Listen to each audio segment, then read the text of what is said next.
Maka berangkatlah Raden Suyudana dan adik-adiknya ke medan laga.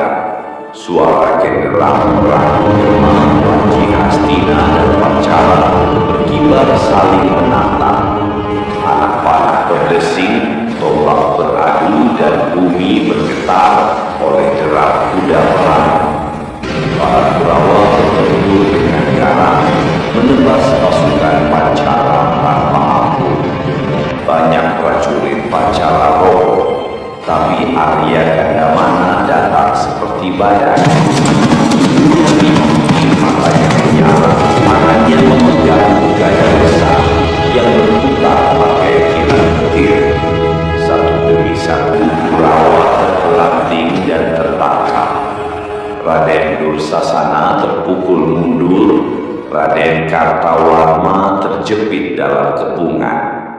Prabu Drupada berseru, "Jangan bunuh mereka, tangkap hidup-hidup. Mereka putra Hastina, bukan musuh sejati, tapi anak-anak yang tersesat dalam ambisi." Satu persatu para Kurawa akhirnya bertekuk lutut. Ambisi mereka yang membara ternyata jauh di luar perhitungan. Mereka tidak tahu siapa. Sementara itu Raden Suyudana masih mengatur kembang dan menghantam tanpa ampun setiap prajurit Pancala yang berani berdiri di hadapannya.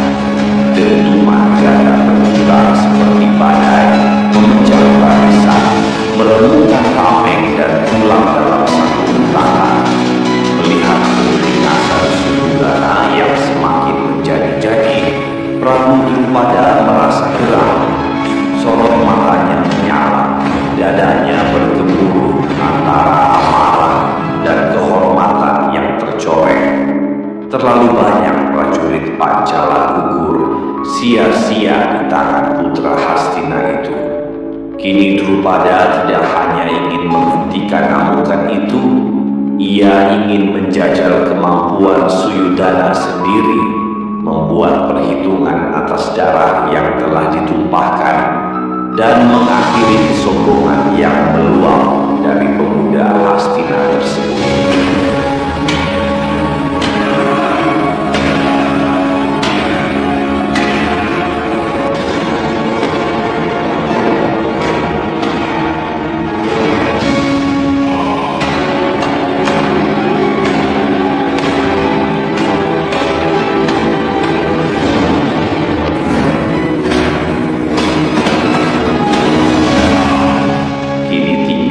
Raden Suyudana sendiri yang masih berdiri menghadapi Prabu Drupada.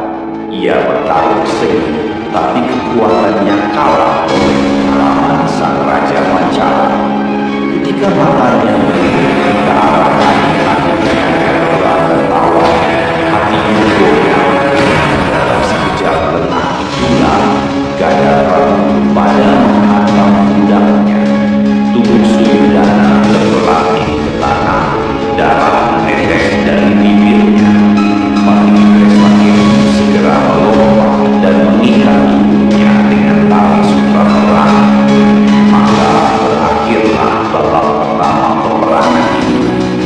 Kurawa kalah tertangkap oleh Pancala, dan di kejauhan Resi Druna menatap dari atas bukit dengan wajah tak terbaca antara puas, cemas, dan dendam yang menunggu waktu untuk meledak.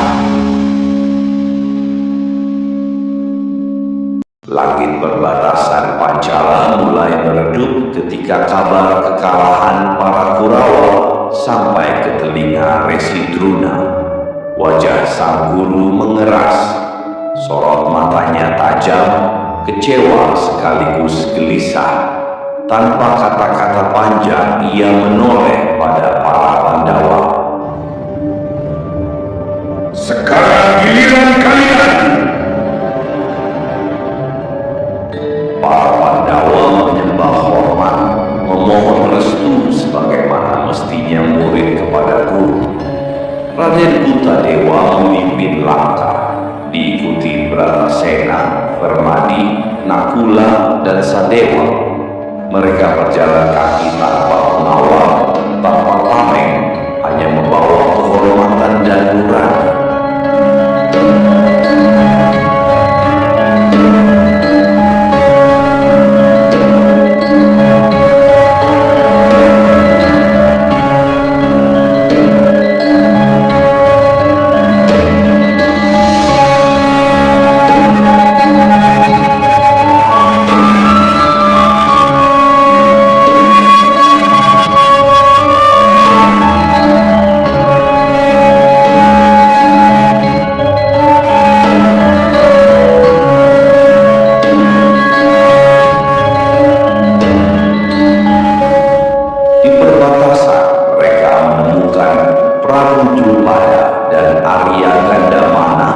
Berdiri tegak, wajah mereka penuh kewibawaan. Begitu melihat kelima putra Prabu Pandu mendekat, hati kedua tokoh Pancaran itu luluh seketika. Pandawa menyembah hormat dalam-dalam, memanggil mereka. Paman, mohon ampun atas kedatangan kami. Arya Gandamana tersentak. Senyum haru muncul di wajahnya sebelum ia memeluk satu persatu putra sahabat lamanya. Prabu Drupada menahan air mata yang nyaris jatuh.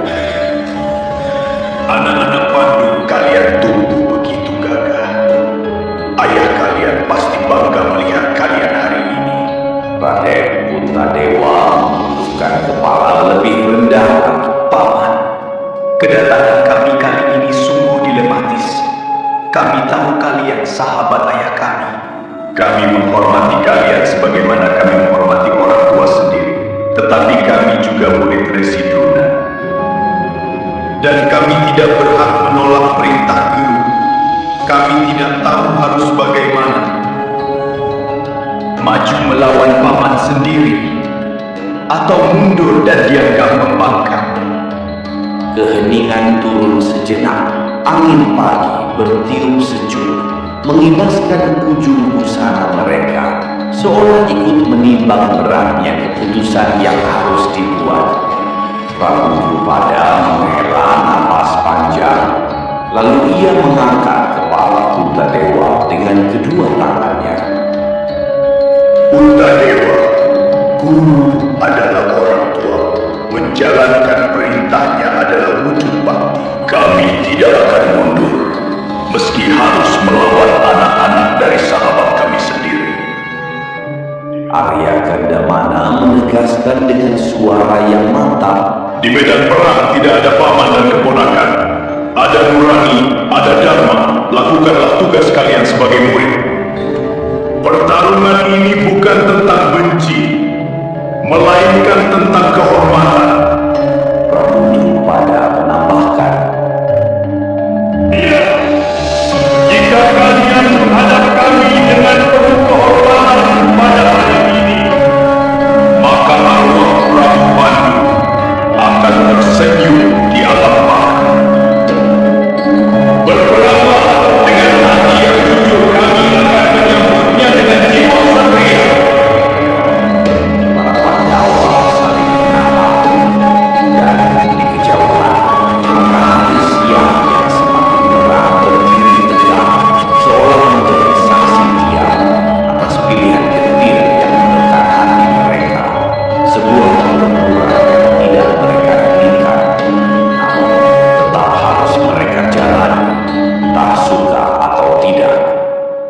Usai sidang dibubarkan, Patih Sangkuni dan Resi Druna berjalan berdampingan di taman istana di bawah pepohonan Kamboja yang berguguran.